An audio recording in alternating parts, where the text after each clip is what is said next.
আসসালামু আলাইকুম, কেমন আছেন সবাই?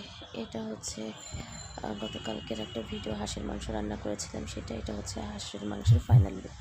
দেখেন কি সুন্দর কালো কালো হয়ে গিয়েছে। আমি হচ্ছে সরিষার তেল দিয়ে মাংসটা রান্না করেছি। আর হাঁসের মাংস তো একটু ঝাল ঝাল না হলে ভালো লাগে না। মাংস একটু ঝাল হয়ে গিয়েছে, সবাই বলছিল একটু ঝাল হয়ে গিয়েছে, কিন্তু অনেক টেস্টি হয়েছে। সবাই মজা করে খেয়েছে। তো আমি যখন পরে ভয়েস দিচ্ছিলাম তখন মনে হচ্ছিল যে ইস, যদি আরেকবার খাইতে পারতাম, কিন্তু আসলে এটা তখনই শেষ হয়ে গিয়েছে।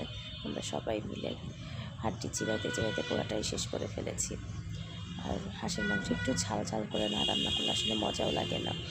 তো এই যে রান্না করা শেষ, এখন টেবিলে দিয়ে দেবো, সবাই খাবে। আজকে মানে যখন রান্না করেছিলাম তখন এটা রান্না করতে করতে প্রায় রাত 12টা বেজে গিয়েছিল।